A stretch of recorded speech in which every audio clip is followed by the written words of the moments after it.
Le ciel matinal d'Adou, au Burkina Faso, était d'un gris sombre, projetant une lumière tamisée sur les rues poussiéreuses du quartier de Samandin. Les nuages étaient bas, se mêlant à la brume de fine poussière agitée par les passants occasionnels. Nichée entre des ruelles étroites et des murs de briques en ruine, une femme âgée était assise par terre, sa silhouette frêle appuyée contre la surface froide et rugueuse d'un mur de briques rouges.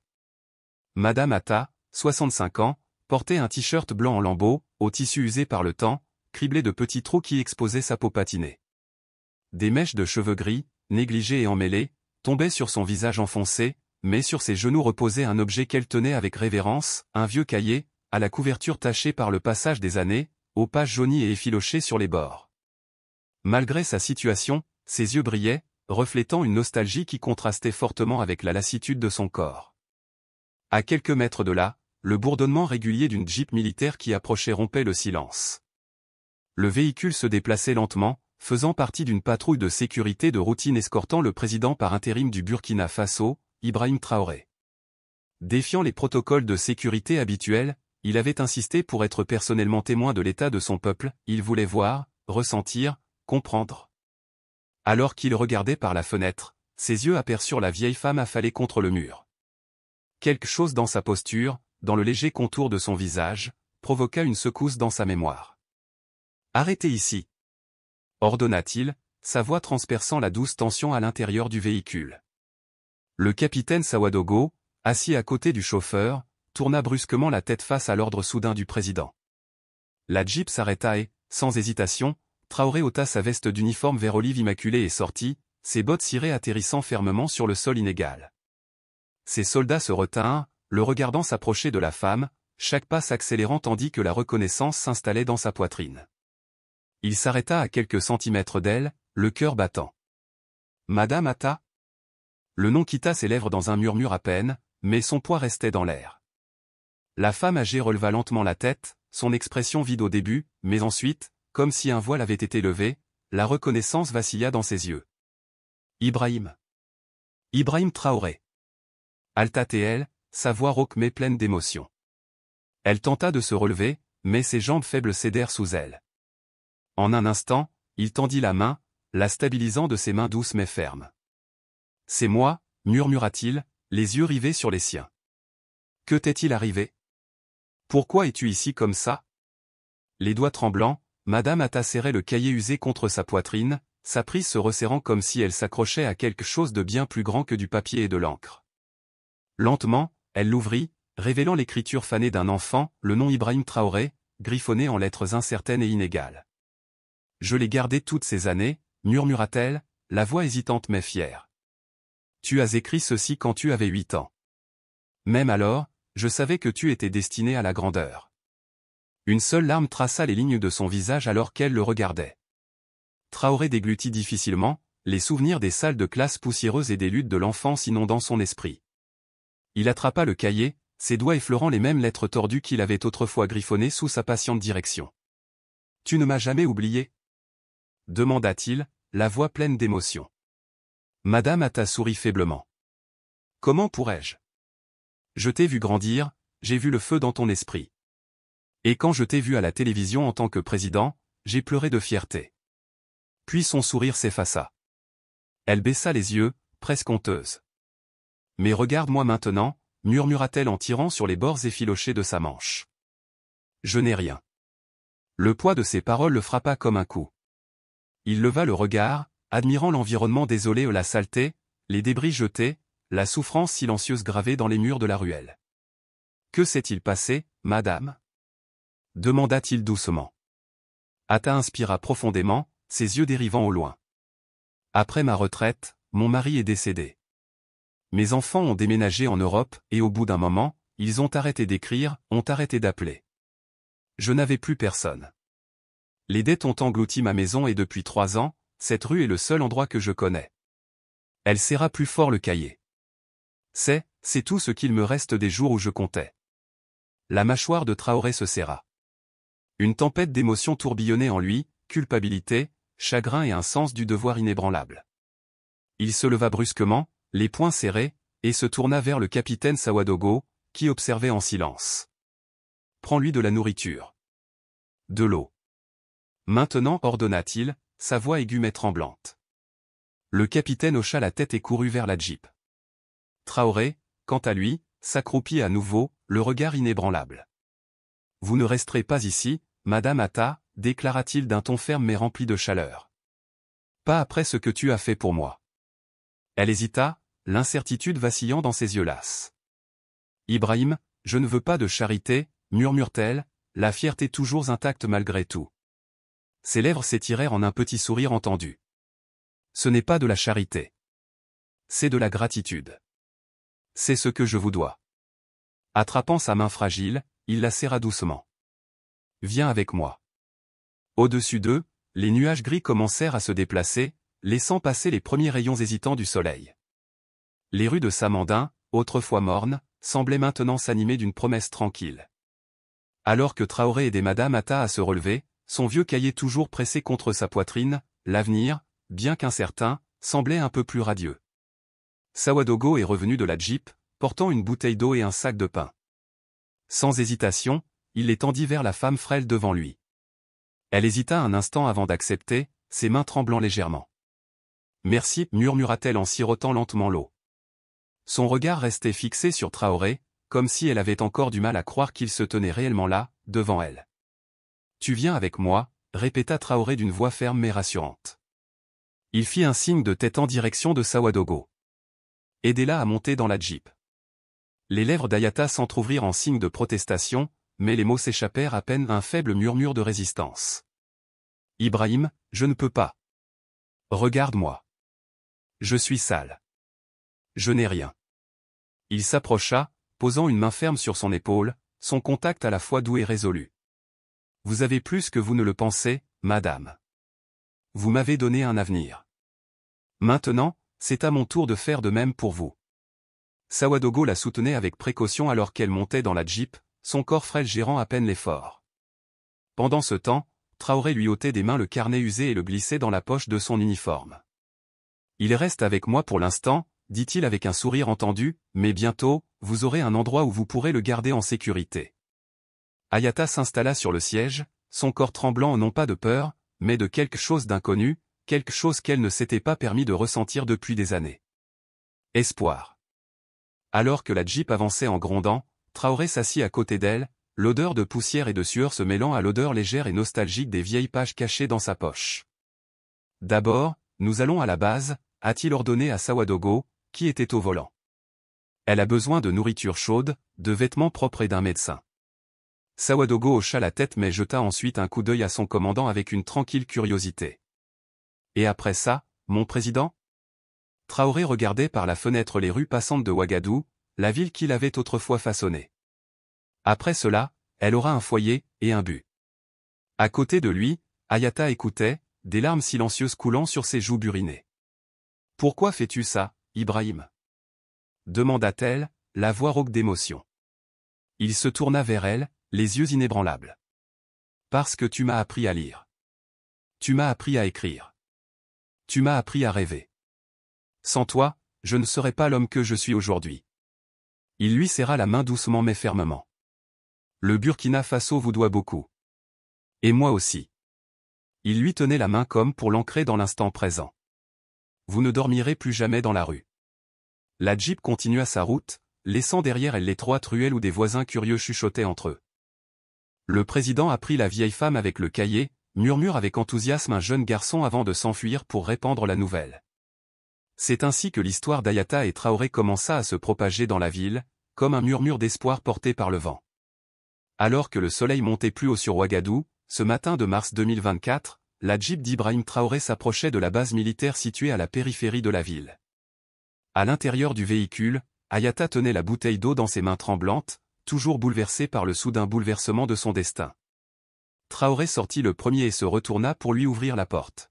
« Venez, madame, dit-il doucement, un sourire rare et prudent tirant au coin de ses lèvres. Sawadogo le suivait de près, donnant déjà des ordres pour s'assurer que tout ce que Traoré avait demandé serait préparé.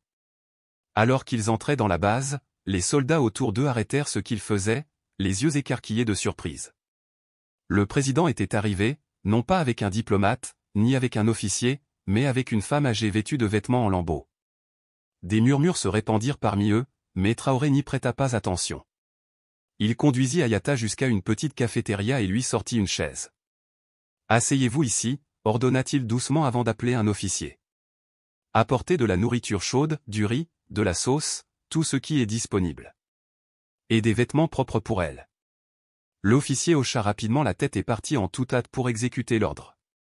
Ayata baissa le regard, ses doigts agrippant le bord de la table comme pour tenter de se stabiliser. « Ibrahim, je ne mérite pas ça, » murmura-t-elle, sa voix à peine audible. « J'étais ton professeur, oui, mais maintenant, je ne suis rien. » Traoré s'agenouilla devant elle, levant les yeux vers les siens. « Toi ? Rien. » Il secoua la tête. « Tu es la femme qui m'a donné des ailes alors que je n'en avais pas. Et maintenant, c'est à ton tour de voler à nouveau. » Fouillant dans sa poche, il en sortit le cahier familier et le posa doucement sur la table devant elle. « Regarde ce que tu as gardé toutes ces années, dit-il. Cela a fait de moi l'homme que je suis aujourd'hui. » À ce moment-là, un cuisinier arriva avec une assiette fumante de riz arrosée d'une riche sauce aux arachides. L'arôme remplissait l'air, chaud et réconfortant. Ayata ramassa la cuillère et mordit lentement. Alors que les saveurs familières touchaient sa langue, quelque chose en elle s'ouvrit. Un sanglot coincé dans sa gorge. C'était le premier repas chaud qu'elle mangeait depuis des mois. Traoré la regardait, son regard s'adoucissant. Il avait vu la guerre, avait pris des décisions impossibles, mais ce moment était l'un des plus importants de sa vie. Et pour la première fois depuis longtemps, Ayata avait à nouveau l'impression d'appartenir à quelque part. Un médecin militaire arriva rapidement, son expression calme mais concentrée alors qu'il examinait la femme frêle devant lui. Après un contrôle approfondi, il s'est adressé au président Ibrahim Traoré sur un ton professionnel mais inquiet. « Elle souffre de malnutrition, mon président, a-t-il rapporté. Mais avec un repos et une nourriture adéquats, elle récupérera avec le temps. » Traoré écouta attentivement, puis hocha fermement la tête, la satisfaction étincelant dans ses yeux. « Elle restera ici pour la journée. Aménagez-lui une chambre, un bain, des vêtements frais, tout ce dont elle a besoin. » Sa voix était empreinte d'une autorité tranquille, ne laissant aucune place à l'hésitation. Il se tourna vers Ayata, qui finissait les dernières bouchées de son repas. La chaleur de la vraie nourriture après si longtemps était presque écrasante. « Reposez-vous, madame, dit-il doucement. Demain, on recommence. » Ayata leva vers lui un regard plein d'émotion. Les larmes coulaient librement maintenant, sans retenue. « Merci, Ibrahim. Je n'aurais jamais imaginé te voir comme ça, un leader plein de compassion et de cœur. » Un rare sourire traversa son visage, adoucissant son expression résolue habituelle. « C'est toi qui m'as appris à avoir un cœur, a-t-il admis. » Sur ce, il se leva, la laissant aux soins du médecin. Mais en partant, il a emporté avec lui le carnet usé et vieillissant, une relique de son passé et un rappel de la promesse qu'il n'avait pas encore tenue. Le soleil doré de l'après-midi s'étendait sur Ouagadougou, au Burkina Faso, projetant une lumière chaleureuse sur la base militaire où Madame Ayata a enfin trouvé le repos. Pour la première fois depuis des années, elle a pris une douche chaude, permettant à l'eau nettoyante d'éliminer plus que la saleté et l'épuisement, elle a apaisé les cicatrices des épreuves. Lorsqu'elle en ressortit, elle trouva une tunique bleue simple mais confortable qui l'attendait, fournie par les soldats. Vêtue de vêtements propres, elle se glissa dans le lit, son corps s'enfonçant dans le matelas, s'abandonnant au premier sommeil paisible qu'elle avait connu depuis bien trop longtemps. Pendant ce temps, dans la salle de contrôle, Ibrahim Traoré était assis avec le vieux cahier ouvert devant lui. Les pages, jaunies et délicates avec le temps, portaient l'écriture grossière de son jeune moi. Alors qu'il traçait l'encre fanée avec ses doigts, les souvenirs de coups revenaient comme un film vivant. Il pouvait encore entendre la voix d'Ayata, sa patience, sa croyance inébranlable en son potentiel, la façon dont elle l'avait encouragé à rêver au-delà des frontières de son monde. Le capitaine Sawadogo entra, portant un rapport fraîchement préparé. « Elle est stable, mon président, a-t-il annoncé. Le médecin dit qu'elle aura besoin de soins, mais elle est forte. Elle s'en sortira. » Traoré hocha la tête, même si son regard restait fixé sur le cahier. Sa poigne se resserra autour des pages fragiles. « Bien, murmura-t-il. Mais cela ne suffit pas. Elle m'a tout donné. Maintenant, je vais lui redonner une vie. » Fermant le cahier avec une résolution tranquille, il leva les yeux vers Sawadogo. « Je veux qu'une maison soit construite pour elle.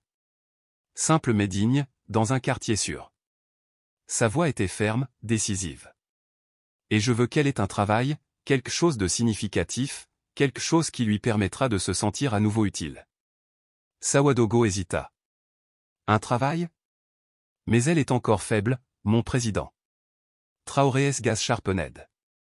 C'est une enseignante, lui rappela-t-il. Et elle enseignera à nouveau. Même si ce n'est qu'une poignée d'enfants au début, cela lui donnera un but. Il tapota la table avec ses doigts, son esprit mettant déjà les choses en mouvement. Je veux que cela soit fait rapidement. La maison doit être prête dans une semaine. Parlez avec le conseil communautaire, trouvez un endroit où elle peut enseigner. Sawadogo hocha la tête, prenant des notes. Et les dépenses? Demanda-t-il prudemment. Traoré n'a guère hésité. Je les couvrirai moi-même si nécessaire, a-t-il déclaré. Il ne s'agit pas de politique. C'est personnel. Sur ce, il glissa le cahier dans la poche de son uniforme et expira profondément. Le vent tourne, murmura-t-il. Je vais la voir maintenant. Elle mérite de savoir ce qui l'attend. Dans une pièce calme, Ayata remuait, les yeux plus clairs qu'avant, la brume d'épuisement commençant à se dissiper. Quand Traoré entra, il s'assit à côté d'elle, sa présence assurée, rassurante.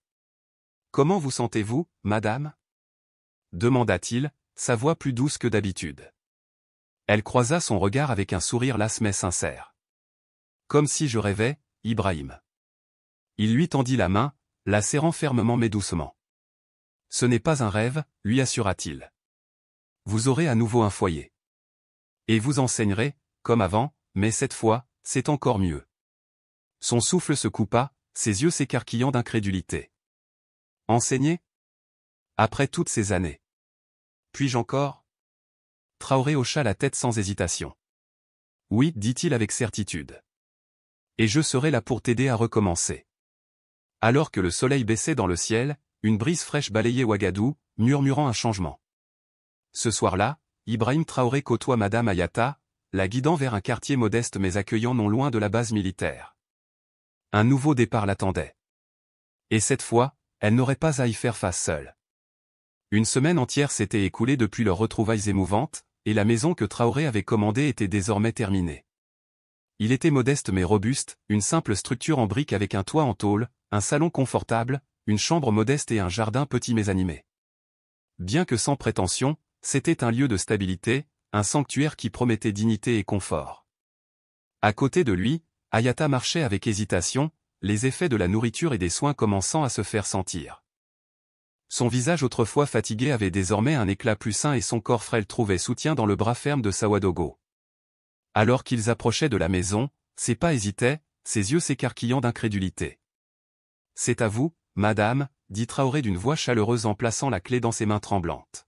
« Ici, vous vivrez dignement. » Les doigts d'Ayata se resserrèrent autour de la touche, submergée par l'émotion. Lentement, elle entra, le souffle coupé lorsqu'elle toucha le sol fraîchement balayé. Les chambres étaient nues mais propres, meublées uniquement du nécessaire, un lit, une simple table en bois et une seule chaise. Pourtant, pour elle, c'était plus que suffisant. « Ibrahim, je n'ai pas de mots. » murmura-t-elle, les larmes coulant librement alors qu'elle passait ses doigts sur le bois usé de la table. Dans un coin, Traoré a soigneusement posé sur la surface un vieux carnet usé. « Maintenant, tu as un endroit où le garder, » dit-il avec un doux sourire. Mais il n'avait pas encore fini. En la prenant par la main, il la conduisit vers un bâtiment voisin ou une école communautaire petite mais prometteuse. À sa demande, le conseil local avait aménagé une modeste salle de classe, où 10 enfants, âgés de 8 ans au maximum, étaient assis avec impatience à des pupitres de fortune. Leurs mains tenaient des cahiers flambant neufs, cadeaux offerts par la base militaire. « Madame Ayata vous apprendra », annonça fermement Traoré. « Cela commence avec eux. Et avec le temps, beaucoup d'autres suivront. » Ayata resta figée sur place. Son cœur battait à tout rompre alors que les souvenirs d'une vie passée auquel croyait perdue revenaient en force. « Enseigner encore » murmura-t-elle, y croyant à peine. Les enfants la regardaient avec curiosité, leurs jeunes visages remplis d'attente. Pendant un moment, le doute s'est glissé. Mais ensuite, comme réveillée par une force ancienne et inflexible, elle s'est avancée. Les mains tremblantes, elle ramassa un morceau de craie et écrivit soigneusement « AC » sur le tableau noir usé. Les enfants, presque instinctivement, répétaient les lettres à l'unisson. Leur voix remplissait la pièce, et Ayata sentit quelque chose dans sa chemise. Le poids du chagrin s'est allégé, remplacé par un sentiment d'utilité. Des larmes coulaient sur son visage, mais cette fois, ce n'était pas du désespoir. Ils étaient reconnaissants. Elle se tourna vers Traoré, la voix brisée. « Merci, Ibrahim. Vous m'avez redonné ma vie. » Traoré, debout sur le seuil, sentit une boule se former dans sa gorge. Il cligna des yeux pour chasser l'humidité de ses yeux avant de parler doucement. « Non, madame. Vous m'avez donné le mien il y a longtemps. » Se tournant vers Sawadogo, son expression devint sérieuse. Elle doit avoir tout ce dont elle a besoin, de la nourriture, des médicaments, du soutien. Et cette école, elle doit grandir. Le capitaine hocha la tête en signe de compréhension. Alors que Traoré s'éloignait, laissant Ayata dans sa classe, le poids du passé se transformait peu à peu en l'espoir d'un nouvel avenir. Dans les jours qui suivent, le petit quartier de Ouagadougou, au Burkina Faso, reprend vie avec une énergie renouvelée. La nouvelle du retour d'Ayata à l'enseignement s'est répandue et bientôt, d'autres enfants sont arrivés. La modeste salle de classe qui comptait au début 10 élèves en accueille désormais 15, puis 20, chaque enfant avide d'apprendre. Vêtu de vêtements frais et simples, Ayata se tenait devant sa classe grandissante, sa craie se déplaçant avec confiance sur le tableau. Sur une étagère voisine se trouvait le vieux cahier de Traoré, non plus seulement une relique du passé mais un témoignage du pouvoir de l'éducation et de la seconde chance. À la base militaire, Traoré reçoit des rapports de Sawadogo. Le capitaine lui tendit un dossier contenant des photographies, Ayata, debout devant ses élèves, les yeux brillants remplis d'espoir. « L'école progresse bien, mon président, a rapporté Sawadogo. Elle se porte bien. Le médecin dit que sa santé s'améliore de jour en jour. » Traoré étudiait les photos, un sourire rare jouant sur ses lèvres. « Bien. Mais ce n'est que le début, a-t-il déclaré. Nous avons besoin de plus d'enseignants, de plus de salles de classe. Que cela soit un exemple pour tout le pays. » La nouvelle de ces actes s'est rapidement répandue à Ouagadougou. Sur le marché animé, les commerçants échangeaient des histoires. « Il a retrouvé son ancien professeur vivant dans la rue », a déclaré un vendeur, secouant la tête avec incrédulité. « Et lui a donné une maison. » Une femme portant une corbeille de fruits hocha la tête. « Et maintenant, elle enseigne à nouveau. » Traoré du fond du cœur, murmure un autre. La radio locale a repris l'histoire et elle est rapidement devenue une source d'inspiration à travers le Burkina Faso. C'était la preuve que la gentillesse, lorsqu'elle s'appuie sur l'action, pouvait changer des vies. Un après-midi, Traoré rentre à l'école.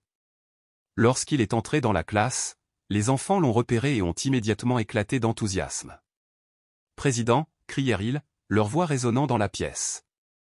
Ayata se tourna, levant la main pour les faire taire. Elle croisa le regard de Traoré, les yeux remplis de gratitude. « Ibrahim » dit-elle en désignant les enfants, « regardez ce que vous avez fait. » Il s'avança et posa une main ferme sur son épaule. « Une fois, vous m'avez donné mon avenir, madame. Maintenant, je leur donne le leur. » Se tournant vers les enfants, il s'adressa à eux avec une tranquille conviction. « Étudiez dur.